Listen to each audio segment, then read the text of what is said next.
And I'll praise my Lord. I'll praise his Lord. Cause still in control. My praise is a weapon.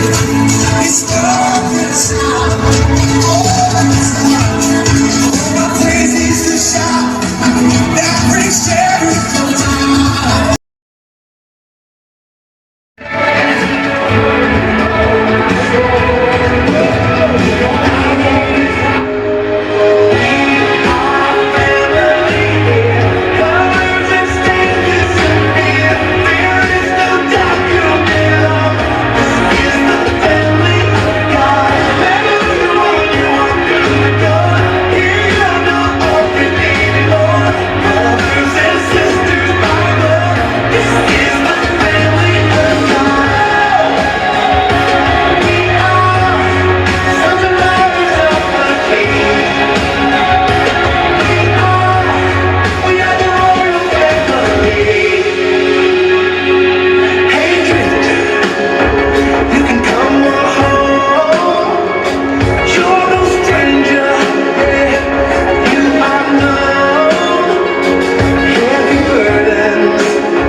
This is a message to the saints. The table has been set, so take your place.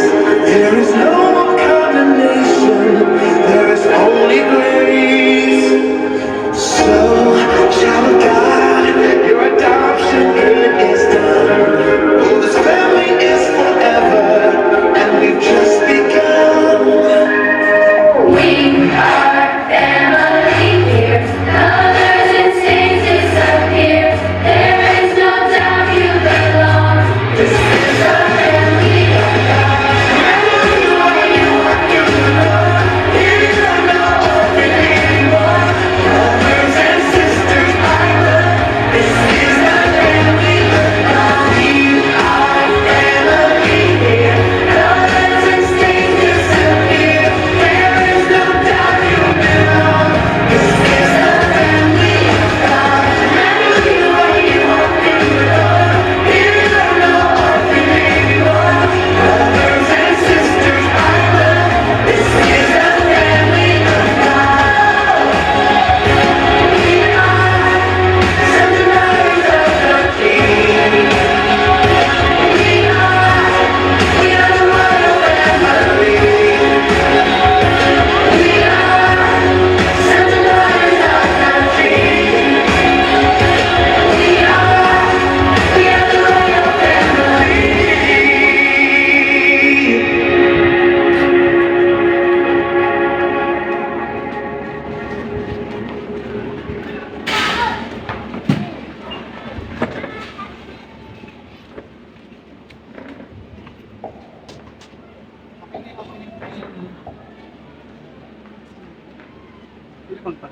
Tayo po tayong lahat at sabay-sabay nating basahin salita ng Diyos. Matthew 9:37-38. The saying unto his disciples, the harvest is plenteous, but the laborers are few. Pray therefore the Lord of the harvest that will send forth the laborers to his harvest. Amen.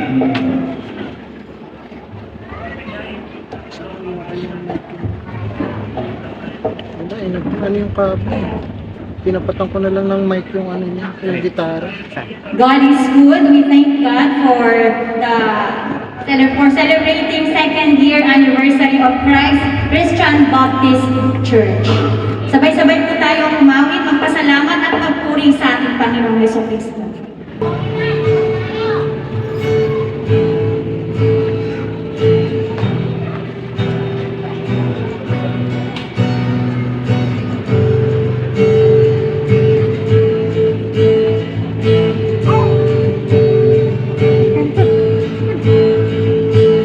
I come before you today, and there's just one thing that I want to say. Thank you, Lord. Thank you, Lord, for all you've given to me, for all the blessings that I can see. Thank you, Lord. Thank you, Lord. With a grateful heart, with a song of praise, with a luscious song, I will bless your name. Thank you, Lord.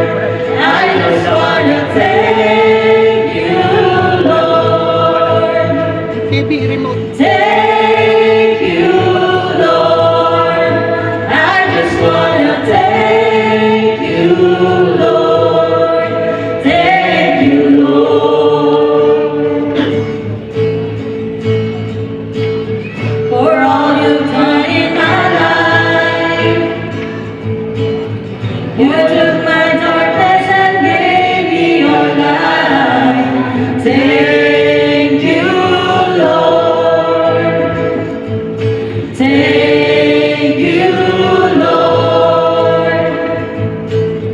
You took my sin and my shame. You took my sickness and healed all my pain. Thank you, Lord. Thank you, Lord. Mayroon na. With a grateful heart, with a song of praise, with a luscious song, I will bless your name. Thank you, Lord. I just wanna thank you, Lord. Thank you, Lord. I just wanna thank you, Lord. Thank you, Lord.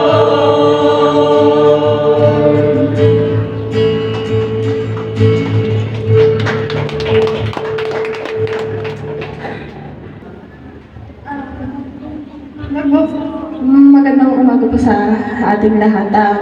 Nagpapasalamat po ako sa kay Lord sa unang-una sa buhay po na lagi niyong pinapahiram sa atin, binibigay sa atin. Ginigising niya po tayo sa araw-araw. Tsaka sa paggabay po sa pamilya ko po. At tsaka sa ayun lang po. Pinabalik ko po sa kanya ang lahat ng pasasalamat.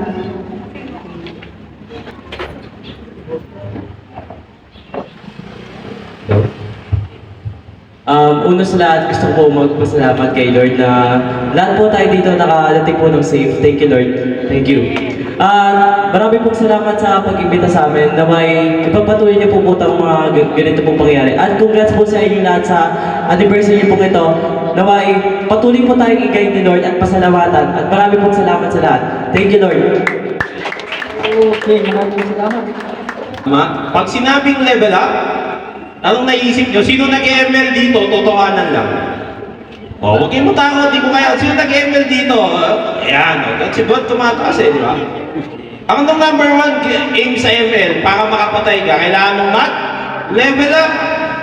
Di ba? Mas mataas ang level, mas malakas yung character. Ang church, kailangan din niyang level up. At ang isa sa paraan para mag-level up ang church ay ito po. Next slide po, sabi mo dyan. The church must experience together Di ba? Galing po ang ating pag-aaralan. Kung may mga Bible po kayo, pwede nyo po bang buksan sa 1 Corinthians chapter 12, verse 12 to 26, 27 po. Basahin po natin yung verse 12, mga kapatid. Yan. Basahin po natin yung verse 12. Kung meron po kayong mga Bible, sabayan niyo po ako. Let's open our Bible in 1 Corinthians chapter 12, verse 12. Say amen po kung nakita na po, mga kapatid. Amen? Nakakita po ba? Amen? Sige po, basahin po natin. Basahin ko po sa Tagalog. Sabi po dito, sabihan niyo po ako, sapagkat kung papaanong katawan ay iisa at mayroong maraming mga sangkap, ang lahat ng sangkap ng katawan, bagamat marami, ay iisang katawan, gayon din naman si Kristo. Samahan niyo po akong manalangin, mga kapatid. Panginoon namin Diyos, aming amang makapangyarihan. Salamat po, Panginoon, sa umagang ito na ang inyong pong church, Panginoon, ay nagsama-sama para magpasalamat sa inyo. Panginoon, itinataas namin ang pagtitipon na ito sa pamamagitan ng pagpupuri sa inyong mga salita, sa pamamagitan ng pag-awit at kabutihan ninyo sa aming buhay. Panginoon, inilig po namin at gabayan niyo po ang bawat isa na makikinig ng inyong mensahe sa umagang ito. Ang inyong pong mensahero ay itago sa likuran ng kapangyarihan ng inyong mga salita, kabutihan at kalakasan nito sa aming buhay, Panginoon. Panginoon, kayo po ang manguna upang kami po, Panginoon, ay magsama-samang i-level up ang aming ginagawa. Panginoon, tulungan niyo po kami na maintindihan ng inyong itinuturo sa amin sa umagang ito. Panginoon, kayo po ang manguna sa inyong mensahero, na kayo lamang po ang aming maitaas at makita, Panginoon. Itago niyo po ako na inyong mensahero sa likuran ng inyong krus, sa kalakasan at kabutihan ng inyong mga salita. Patawarin niyo po kami sa aming kahinaan, sa isip, sa salita at sa gawa. At lahat ng ito'y nailing namin sa matamis na pangalan ng bugtong na anak na aming tagapagligtas sa si Kristo Jesus. Amen. Sabi po, ano ba yung meaning ng salitang experiencing? Kasi parang mali, di ba? Pag tinignan niyo yung ginawa kong pangalan dito, di ba parang hindi siya hulog? Kasi parehas po itong verb, tama? Tama po. Parehas itong action word eh. Experience mo sa atong together. Kung titingnan niyo po, mga kapatid, ano ba yung meaning ng experiencing? Next slide po, sabi po dyan. Experiencing meaning, it is a collective experience. Ibig sabihin, collective experience na yung lahat dapat sabay-sabay itong nararanasan. Kasi sa church, hindi pwede na yung church may nararanasan ikaw, hindi mo din nararanasan. Diba? Ang church kasi, he is an organism. Diba? Sabi nga po sa ating introduction, the church is an organism. Next slide po. And the church is an organism. Bakit pa siya tinawag na organismo? It's a living, dynamic community. Pag sinabi pong living buhay, kasi po ang meaning ng salitang church is called out, assembly. Hindi po ang church yung building. Ang church po ay tayo. Di ba tayo ang church? Tinawag galing saan? Sa kadiliman. Kadiliman ng mundo at ang nangyari pinagsama-sama. Yan po, kaya po living organism kasi ang tao living yan eh. Hindi ka ba living being? Diba? Lahat tayo living eh. At to its growth, well-being, perspective, emphasize, interconnectedness, shared purpose, and spiritual vitality within the church body. O, pansinin niyo po, sabi dyan, yung perspective daw, dapat daw meron tayong interconnectedness.